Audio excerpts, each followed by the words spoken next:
Amigas y amigos, seguimos compartiendo, así estamos, por la señal de Video Cable Florida. Vamos más adelante, nos quedó pendiente todavía mostrarles la fotografía porque hay una escuela que está sin techo. Es decir, que esa escuela el lunes no empieza los cursos, lógicamente, y máxime si se cumplen los pronósticos meteorológicos de que va a llover. Lo extraño es que justamente hace pocas horas atrás, aquí mismo en este programa, la información que tenía Demu Florida es que no había problemas edilicios en ninguna escuela del departamento. Lamentablemente, de acuerdo a la información que nos llega de los colegas de Punto y Aparte de Sarandí Grande, que publicamos en Florida 24, van a ver ustedes la foto, hay una escuela por lo menos que está sin techo. Nos informan de que estaría en obras la parte de baños de otra escuela de la ciudad y por lo tanto no sería habilitada para el primer día, pero hasta hoy, por lo menos en los medios de comunicación en los cuales nosotros nos manejamos, no llegó ningún comunicado de la Inspección Departamental de Primaria señalando que no se fueran a dictar cursos en forma normal el próximo lunes. Pero veremos, de eso lo vamos a estar hablando y además el lunes lo vamos a estar hablando en FM Piedra Alta 105.5 a partir de las 8 de la mañana. Ahora recibimos al exintendente Juan Francisco Giacchetto. Bienvenido, gracias por aceptar la invitación. Muchas gracias, Alberto, el saludo a toda la teleaudiencia y bueno, realmente un placer estar en contacto con la gente de Florida. ¿Qué pasó durante todo este tiempo? Lo decíamos hoy, si uno ve los últimos años, desde el momento en que dejó el gobierno hasta ahora, apareció poco en los medios de comunicación. ¿Fue una estrategia personal? ¿Lo aconsejó algún amigo? ¿Por qué? No, aparecí cuando me requirieron.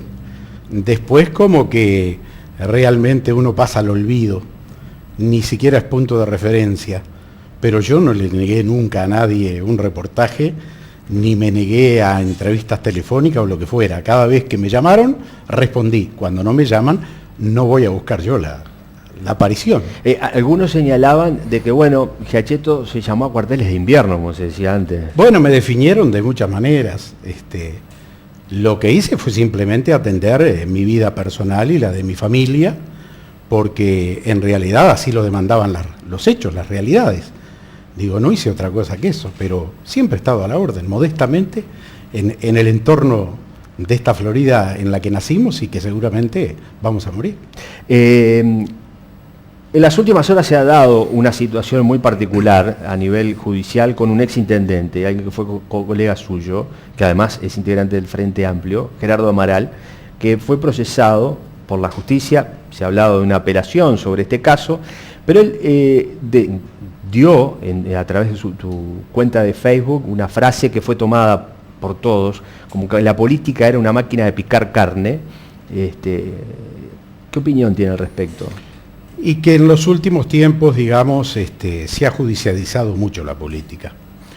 Y que en definitiva existen muchas venganzas, existen muchos hechos, a veces inexplicables, pero que ocurren. Desde mi punto de vista personal y para los que conocemos a Amaral, estamos convencidos de que este es un hecho totalmente no buscado, en absoluto.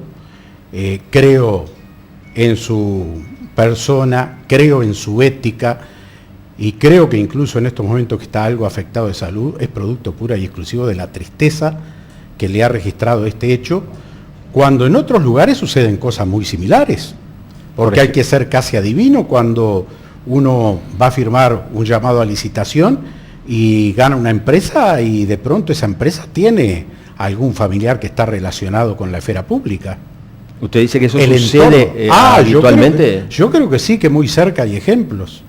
Digo, tendrán que encargarse de analizar y medir profundamente, pero yo creo que hay lugares donde empresas que hacen obras están vinculadas a familiares. Muy cerca, dice usted. Muy cerca. ¿En Florida o en algunos departamentos cercanos a Florida? Quizás pueda ocurrir acá también.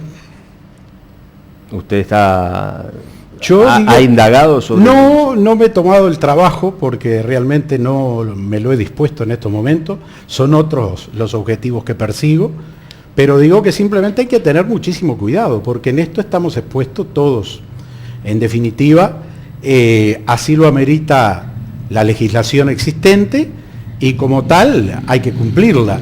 Pero volviendo a la pregunta suya, creo que en el caso del intendente Amaral, realmente es una injusticia, porque sabemos que ponía el corazón y el alma en cada uno de sus hechos, como nos tocó a todos cuando recibimos intendencias que estaban en el último escalón, en el fondo, y hubo que sacarlas adelante, y luchando contra enormes dificultades, y a veces contra los tiempos, que eso sigue manteniendo este país como demoras, y máxime cuando uno quiere apurar obras, cuando quiere realizar, cuando quiere concretar, y bueno, y de pronto algún detalle se puede escapar, yo no digo que no, pero que es injusto, es injusto. Usted habló de la judicialización de la política. También en su momento al Frente Amplio, aquí en Florida, se le acusó de judicializar la política cuando se elevaron algunas denuncias contra la administración blanca anterior. Lo recuerdo, sí. Yo no estoy acusando, estoy diciendo que ahora no se discute tanto, no se conversa tanto, sino que se va al juzgado. Yo lo viví. ¿Usted se acuerda que todos los blancos fueron al juzgado a denunciarme por el caso Zamacoy? Y que la justicia dictaminó, felizmente, de que habíamos obrado de buena fe, porque eso fue lo que hicimos, hasta cuando nos asesoramos previamente, y nadie se informó si nos habíamos asesorado o no. Dijeron, primero vamos a denunciar, y fueron caminando por la calle Independencia hasta la puerta del juzgado, todos juntos, y nos hicieron la denuncia penal.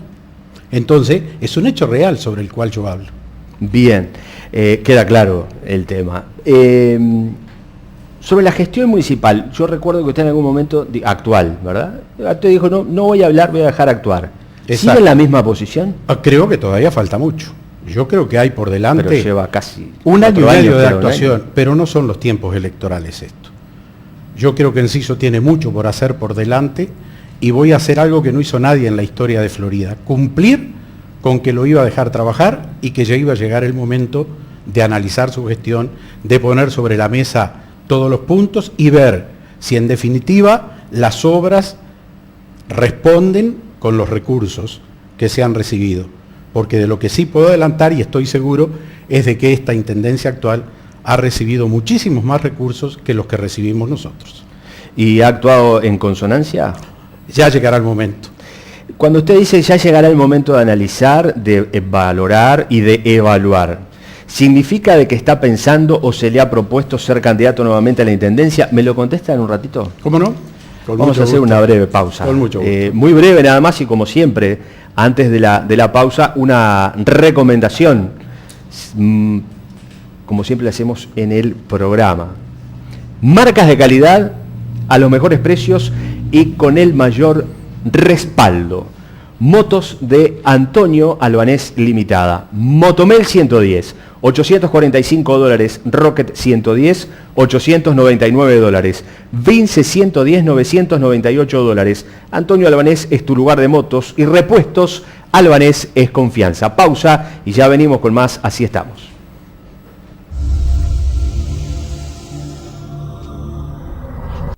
Seguimos compartiendo con todos ustedes, amigas y amigos, a través de la señal de Video Cable Florida. Así estamos. Hoy, en la entrevista central, estamos recibiendo al ex intendente Juan Francisco Giacchetto. Hemos hablado sobre algunos temas puntuales antes de comenzar este espacio publicitario.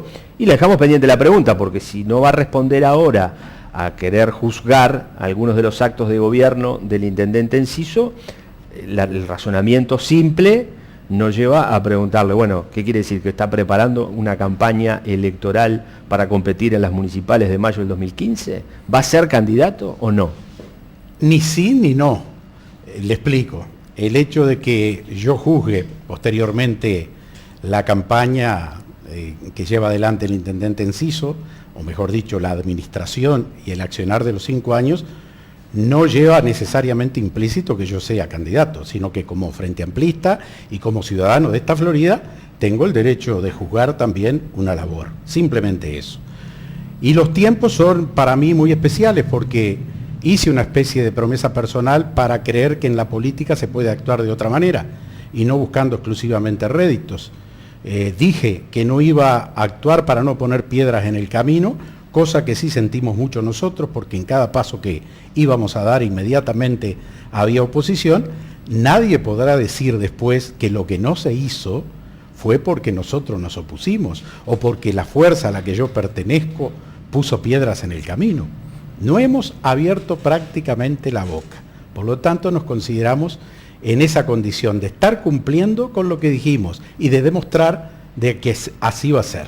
Después, sobre candidaturas, y yo pertenezco a una fuerza política que será la que tomará las decisiones. ¿De algún sector ya le ha planteado la posibilidad de que usted sea candidato a la intendencia? A nivel nacional estamos hablando con 3F, que es el compromiso mayor que personalmente tengo por una cuestión de correspondencia ética, y los compañeros de 3F nos han dado el honor de que nos integremos a su esfuerzo, y estamos trabajando por un tercer gobierno del Frente Amplio que lo consideramos imprescindible, al igual que la mayoría parlamentaria necesaria para continuar con los cambios.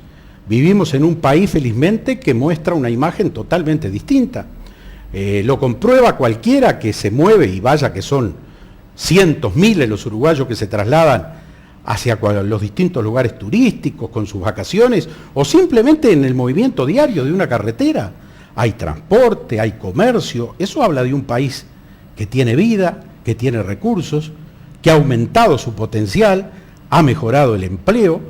Entonces, esas son las cosas valiosas que no pueden decaer, que no podemos comprometer, y todo eso llegó con el Frente Amplio. Esto es una realidad intangible. Cuando, por ejemplo, ahora se juzga la actual temporada turística, para el que escucha y está lejos de los lugares, dice, es un desastre, fue esta temporada, porque ese es el sentir, todos lloran.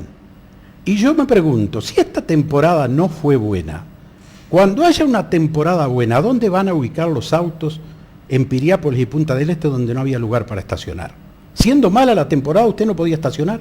Quería ingresar a la península, no había lugar. Quería visitar el puerto, no había lugar para estacionar. ¿Y qué son esos autos? ¿No son turistas? Entonces digo, seamos objetivos. Por más que estamos en un año electoral, reconozcamos de que el país es otro, de que hay una imagen muy distinta de aquel 2002, donde las carreteras se notaba el vacío, no había tránsito, no había locomoción, no había transporte, y ahora es todo lo contrario. Estamos con campaña de tránsito para evitar permanentemente accidentes. Ya vamos a entrar me tiró como 4 o 5 líneas como para preguntarle, vamos a entrar en el tema ese, de que es un argumento electoral, pero usted habló de acompañar a la gente de 3F. Sí. Usted va a ser, y sobre todo pensando en lo nacional, ¿esto implica que usted va a ser candidato ya firme, seguro, se lo han propuesto, sí o no, a diputado? Sí, señor. ¿Por 3F? Sí, y realizaremos los acuerdos pertinentes. La puerta está abierta. Hemos tenido el honor de tener contacto, menos con un grupo, con todos los demás. Solamente con un grupo no hablamos de diputación. Todos los demás grupos en su momento buscan acuerdos y siguen buscando acuerdos para que nosotros encabecemos la lista de diputados, lo que significa para nosotros sin duda un honor. Pero estarán de por medio los acuerdos futuros que tendrán que charlar con los compañeros de 3F. Es decir, que a partir de ahora, usted lo que se aboca es a la campaña por la diputación. Yo me aboco a la campaña por el tercer gobierno del Frente Amplio y por la mayoría parlamentaria, encabezando la lista de 3F. Bien, cuando habla de mayoría parlamentaria, es un tema interesante que se está dando también en discusión, porque hoy uno de los argumentos que se esgrimen por parte tanto del Partido Nacional como del Partido Colorado y el Partido Independiente es evitar que el Frente Amplio logre la mayoría parlamentaria. ¿Por qué es importante para el Frente Amplio mantener esa mayoría parlamentaria? Es decir, la oposición argumenta de por qué no.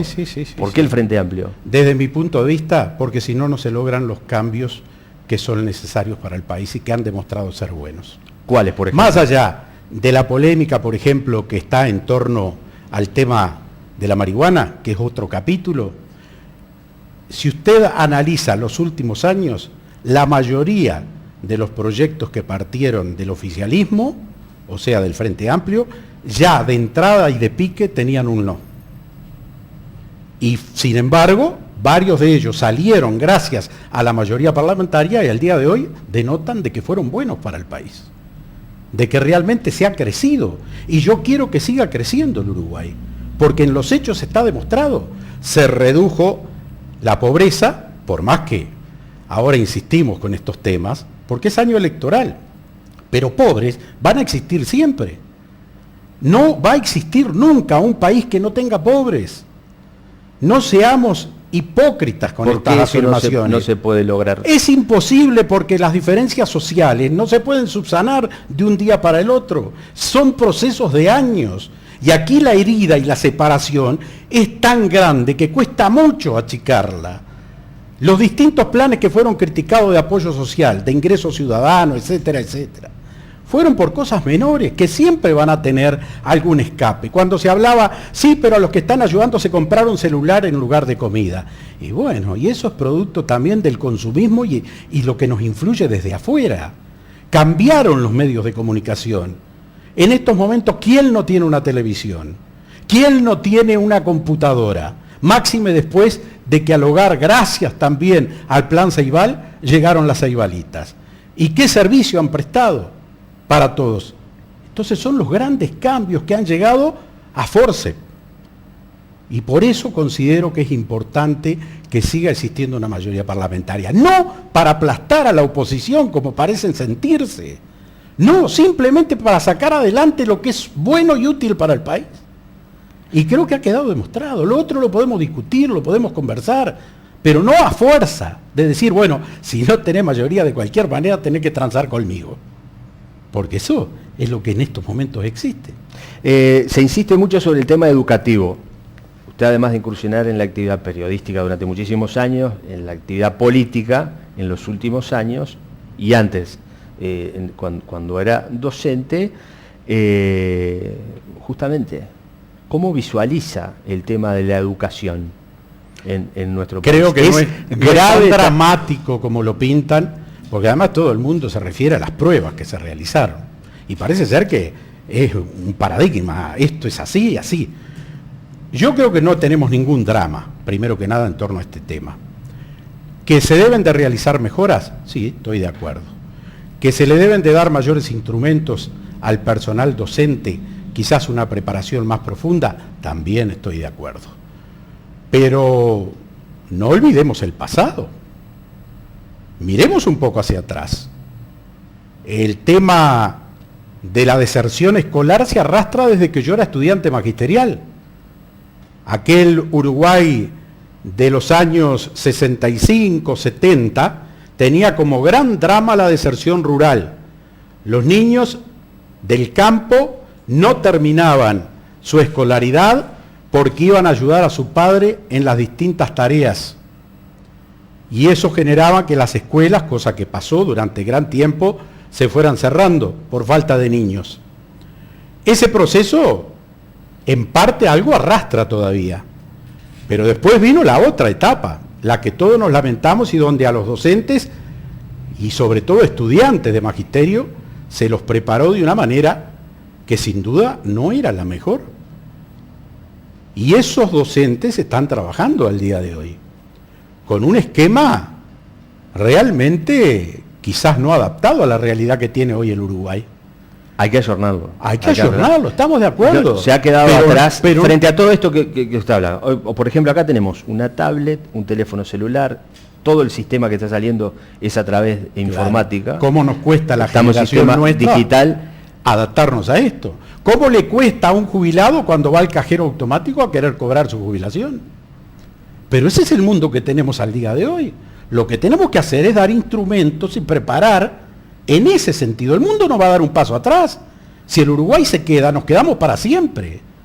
Entonces, los cambios y los pasos hay que darlos, pero hay que preparar mejor a los que tienen que preparar a los niños. Y en eso puede ser el punto a insistir. Pero yo no creo que sea un drama y que los resultados se pueden mejorar. Yo creo que sí, que se pueden mejorar. Tampoco creo que sea tan dramático cuando se insiste en que tiene que tener tanta cantidad de días de clase. El año que fue maestro, ¿incide? Yo creo que lo que sí incide es que el proceso de aprendizaje sea lo necesariamente profundo como para que quede en el educando lo que usted le está intentando transmitir. Y en eso va la motivación. Hay cosas que son personales también y que van más allá. Usted no le puede decir a un maestro, actúe de esta manera, porque el maestro le va a poner lo suyo. El dicho de cada maestro con su librito no lo inventamos nosotros. Y eso es una realidad y hay que atenerse a esa realidad, pero mejorarla. Bien, como usted ya ha confirmado que va a ser candidato a diputado y va a estar en la campaña electoral firme, vamos a tener tiempo de desarrollar estos temas. Tal vez en algún debate, no sé si aceptará debatir. ¿Usted acepta debatir con algún problema. otro ¿Cómo no? candidato que exista? En este nivel de candidatura nacional, ¿cómo no? Con mucho gusto. ¿Sí? Sí. Bien. Yo sé que no quiero hablar de temas departamentales, pero hay uno de los temas que surgieron en los últimos tiempos que involucra, porque nace bajo su administración, que es la situación del sitio Pintado. ¿Cómo ha visualizado, cómo ve que se ha venido dando todo este proceso de construcción de viviendas para erradicar el asentamiento?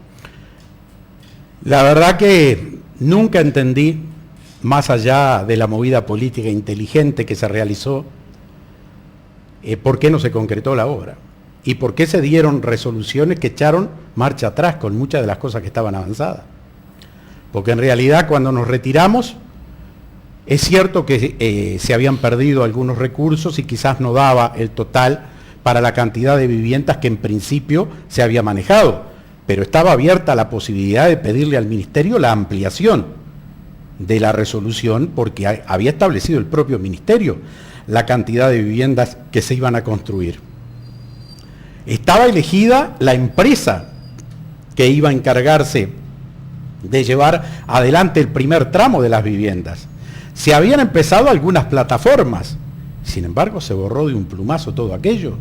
La Intendencia perdió una suma de dinero por dejar afuera a la empresa que había ganado anteriormente la licitación. Y después vinieron desencuentros diciendo que no existía nada, que no había nada, que había que hacer todo, y eso no era así. Se ha escuchado una sola voz hasta el momento. Y yo me pregunto, si nos criticaban a nosotros porque no fuimos capaces de haber solucionado algo que obtuvimos en Montevideo, cuando fuimos a buscar otra obra y nos encontramos con eso.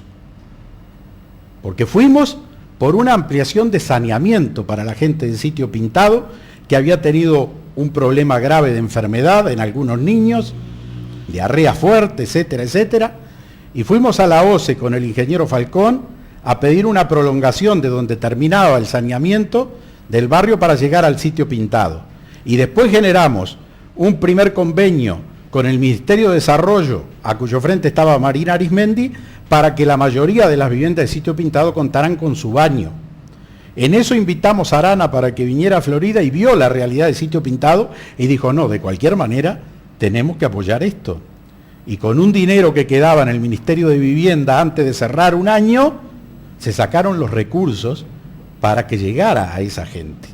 Después entró la etapa política, lamentablemente, del tema, metiéndole a los vecinos en la cabeza que no se iba a llegar, que no se construía, que eran todas promesas, que eran falsedades, y algunos vecinos entraron por el aro, los mismos que después se estaban reclamando. Se nos criticó también por el tema de las viviendas famosas del realojamiento de los inundados. Sin embargo, Florida no tuvo evacuados. Pues fueron viviendas que se llovían y que estaban allí en el predio de la Curtiembre, es decir, donde termina 33 y La Valleja. Allí, recuerden todos, ya se olvidó Florida, habían un lote de familias que la llevamos para atrás de la cancha de España, y que gracias a ese realojo no fueron más al pabellón de los deportes, a donde cada vez que llovía había que llevarlos, con lo que trajo aquello aparejado la destrucción de la Plaza Deportes, que después tuvimos que reconstruir, los baños que quedaron en nada. Toda esa historia parece que se olvidó, y yo siento una gran felicidad. Con todo el equipo logramos, con mucho trabajo, que Florida no tenga evacuados. Ha dejado de ser noticia cuando en el país familias enteras, cientos, miles, tienen que ser atendidas. Felizmente aquí en esta Florida, con ese realojamiento y con las obras de canalización de los grandes pluviales, llámese Ituzaingó, llámese Corralón del Tigre, Barrio Santanía, Cuchilla Santarcieri, se evacúan rápidamente las aguas y felizmente no hay evacuados. Giacchetto, se nos ha terminado el tiempo para poder seguir dialogando. Como ya sabemos, nos ha dicho, no va a faltar oportunidad de que venga. Y bueno, por lo menos algo entramos a hablar de los temas departamentales. Estamos no con las ganas necesarias de brindar nuestro modesto aporte para lo que pueda seguir siendo el crecimiento de Florida, pero sobre todo el Uruguay. Queremos que el Frente Amplio siga siendo gobierno. Gracias por haber venido. Por favor. Amigas y amigos, nos vamos a despedir, pero nos vamos a despedir con el baúl de los recuerdos de Carnaval, el trabajo especial realizado por el doctor Ariel Fernández, el Colorado Fernández. Ese Carnaval que ya les decíamos, vamos a hablar de ese tema la semana próxima en Piedra Alta FM, de 8 a 10, recuerden, de lunes a viernes, vamos a estar con un informativo, con noticias, con entrevistas, con todo lo que pasa en el programa, comentando todos los temas que tienen que ver con el quehacer de nuestro departamento. Y vamos a estar haciendo una evaluación el próximo lunes de lo que ha sido este carnaval. Nos despedimos con el baúl de los recuerdos, diciéndole a ustedes, como siempre, disfruten de la vida, vale la pena, nos reencontramos en cualquier momento.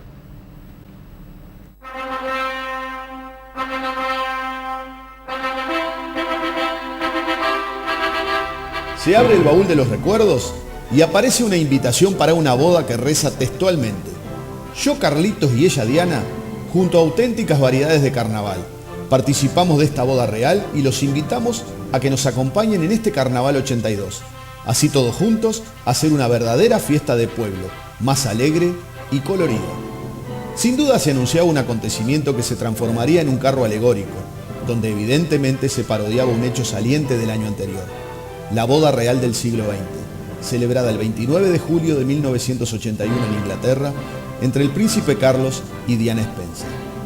Esta invitación a que hacíamos referencia se editó en aquel momento en la impresora oriental de Clevi Ferreira y compañía, y se repartía como volante previo al desfile.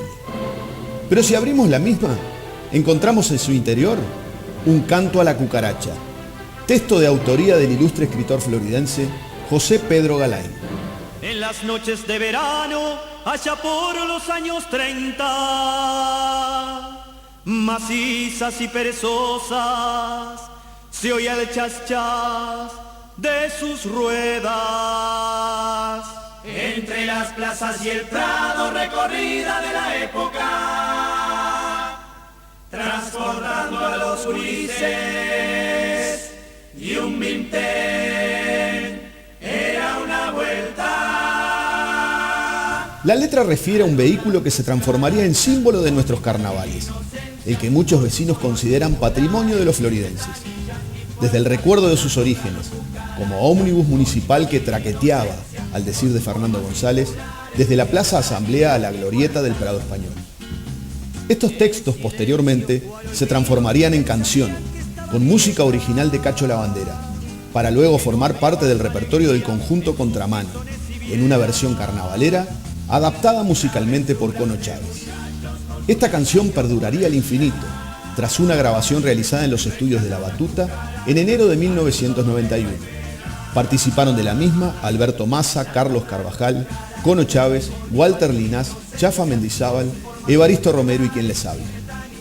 Actualmente la cucaracha se encuentra en los talleres de la Intendencia de Florida, para su reparación, reacondicionamiento y puesta a punto, ya que ha sido entregada en comodato a la comuna, en cuyo contrato se establecerá como único destino su utilización en fiestas carnavalescas y eventos similares. Pero hay una rica y discutida historia sobre la misma, sobre sus orígenes, su compra, que nos remonta al año 1958, a las variedades de carnaval, a las auténticas variedades de carnaval, a todos aquellos que le dieron vida, a lo que la transformaron tal vez en el máximo símbolo de nuestra fiesta popular, regalando sonrisas y alegrías por doquier. En sucesivos programas iremos desandando su historia y nos subiremos a la misma para intentar hacer un nuevo recorrido de los carnavales de antaño, dialogando con sus verdaderos protagonistas. Alejandro en el comando, los hermanos Gil y Cuenca, el Zorro, Lobato, el Pica, López y Clevi Ferreira. Ya viene la cucaracha por la calle Independencia del Carnaval de Florida. Es tradición su presencia. Hasta el próximo desfile.